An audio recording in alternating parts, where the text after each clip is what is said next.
पुणा विस्तार में फायरिंग करने वाला पकड़ा गया। सूरत के पुणा इलाके में एम्ब्रॉयडरी के खाते पर फायरिंग कर लूटपाट करने वाले आरोपी को हरियाणा से पकड़ा गया है।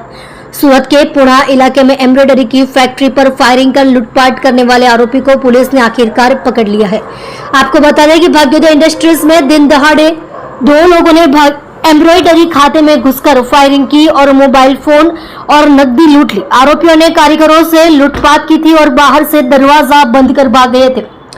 फिर लूटपाट का आरोपी जब पुलिस की गिरफ्त में आ गया, लूटपाट करने के बाद आरोपी फरार हो गया था। क्राइम ब्रांच पुलिस ने आरोपी को हरियाणा राज्य के गुड़गांव रामलीला मैदान से गिरफ्तार किया है। पुलिस ने आरोपी से लूट में इस्तेमाल की गई पिस्तौल और कारतूस जब्त कर लिए हैं। 1.5 साल पहले एम्ब्रॉयडरी खाते में काम करने वाले कारीगर दिलीप सिंह ने एक अज्ञात व्यक्ति के साथ ऑफिस में घुसकर ऑफिस के शीशे पर फायरिंग की और दुकान में काम कर रहे 3 कारीगरों को जबरन बैठाकर लूटपाट की और फिर फरार हो गए। 41,000 रुपये से अधिक का कीमती सामान जब्त। इस पूरे मामले में थाने में शिकायत दर्ज कराई गई। इसके बाद पुलिस ने जांच कर आरोपी सचिन धर्मपाल जांगड़ा को हरियाणा राज्य के गुड़गांव रामलीला मैदान से गिरफ्तार कर लिया।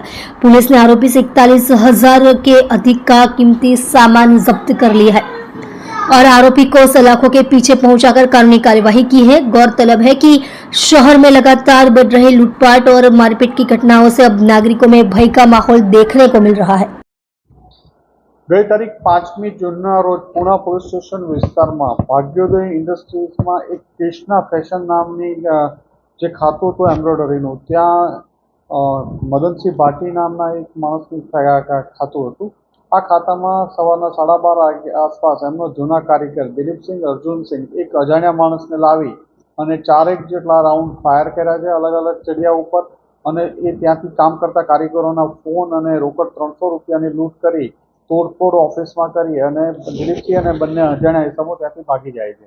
આ બાબતમાં પુણા પોલીસ સ્ટેશનમાં લૂંટ વિથ ફાયરિંગનો ગુનો બનાવ દાખલ થયેલો હતો, જેમાં ક્રાઇમ બ્રાન્ચની ટીમના પોલીસ ઇન્સ્પેક્ટર SN પરમાર અને PSI મહિડાને એક બાતમી મળી હતી કે આ ગુનામાં દિલીપસિંહ અર્જુનસિંહની સાથે એક સચિન ધરમપાલ જાંગાડા, જે મૂળ હરિયાણા હિસારનો રહેવાસી છે અને સવાઈ માધોપુર ખાતે કામ કરે છે।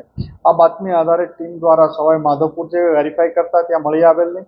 વધુ આ બાબતમાં તપાસમાં કરતા દિલ્હી ખાતેથી ગુડગાંવ હરિયાણાથી સચિન ઉર્ફે ધરમપાલ જંગાડા મળી આવ્યો। આની પૂછપરછ કરતા એણે જણાવ્યું કે એને 4મી જૂનના રોજ આણે દિલીપસિંહે બોલાવ્યો હતો કે એને અહીંયા કંઈ ખાતામાં ઝઘડો થયો છે એટલે તું અહીંયા આવ। અહીંયા આવ્યા પછી બંને બીજે દિવસે સવારે ત્યાં વેપન લઈ અને ફાયરિંગ કરવા જાય છે। ફાયરિંગ કરી અને બંને સાથે જતા રહે છે, ભાગી જાય છે અને આ સવાઈ માધોપુર ઉતરી જાય છે।